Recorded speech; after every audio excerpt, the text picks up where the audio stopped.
السلام علیکم ناظرین، قرآن پاک کی ہر آیت میں شفا اور رحمت ہے۔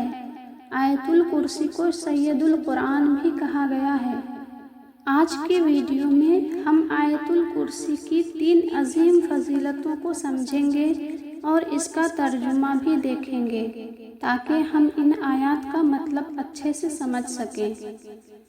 بسم اللہ الرحمن الرحیم۔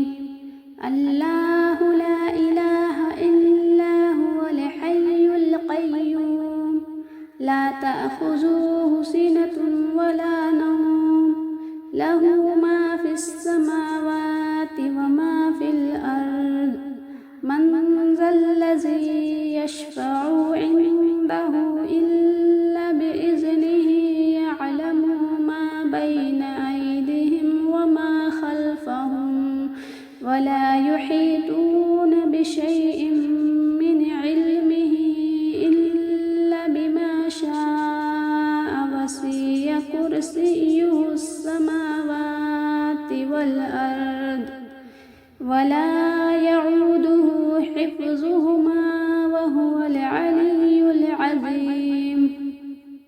اس کا ترجمہ ہے، اللہ اس کے سوا کوئی عبادت کے لائق نہیں، وہ ہمیشہ زندہ رہنے والا اور سب کا نگہبان ہے۔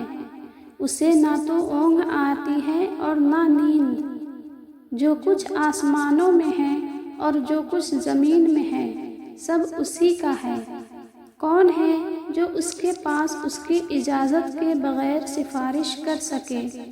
جو کچھ لوگوں کے سامنے ہو رہا ہے اور جو ان کے پیچھے ہو چکا ہے وہ سب جانتا ہے، اور وہ اس کے علم میں سے کسی چیز کا احاطہ نہیں کر سکتے مگر جتنا وہ چاہیں۔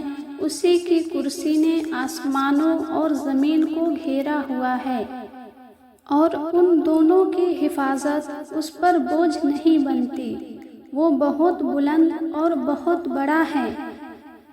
آیت الکرسی کی پہلی فضیلت، حفاظت خدا۔ نبی کریم صلی اللہ علیہ وسلم نے فرمایا کہ جو صبح کے وقت آیت الکرسی پڑھتا ہے وہ شام تک اللہ کی حفاظت میں رہتا ہے، اور جو شام کو پڑھتا ہے وہ صبح تک شیطان کے شر سے محفوظ رہتا ہے۔ اس کے پڑھنے سے گھر میں برکت آتی ہے اور چوری یا بری نظر کا خطرہ ٹل جاتا ہے۔ دوسری فضیلت ہے جنت کی بشارت۔ مسلمان بھائیوں اور بہنوں، روزانہ 5 وقت کی نماز کے بعد اسے پڑھنے کی عادت ڈال لیں۔ حدیث مبارکہ میں ہے کہ فرض نماز کے بعد آیت الکرسی پڑھنے والے کے لیے جنت میں داخل ہونے کے لیے صرف موت ایک رکاوٹ ہے۔ تیسری فضیلت ہے مشکلات میں سکون۔ اگر آپ کسی پریشانی میں ہوں یا ڈر لگ رہا ہو تو 7 مرتبہ آیت الکرسی پڑھیں۔ اللہ تعالیٰ کے حکم سے آپ کا ڈر سکون میں بدل جائے گا اور راستے کھلنے لگیں گے۔ سبحان اللہ۔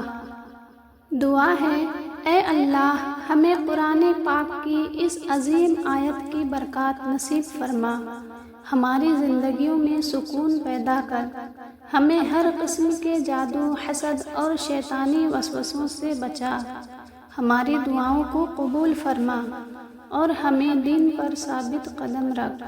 آمین ثم آمین۔ آپ بھی کمنٹ میں آمین لکھیں اور اس فضیلت بھری ویڈیو کو اپنے پیاروں کے ساتھ ضرور شیئر کریں، اور ہمارے چینل کو سبسکرائب کرنا نہ بھولیں۔ اللہ حافظ۔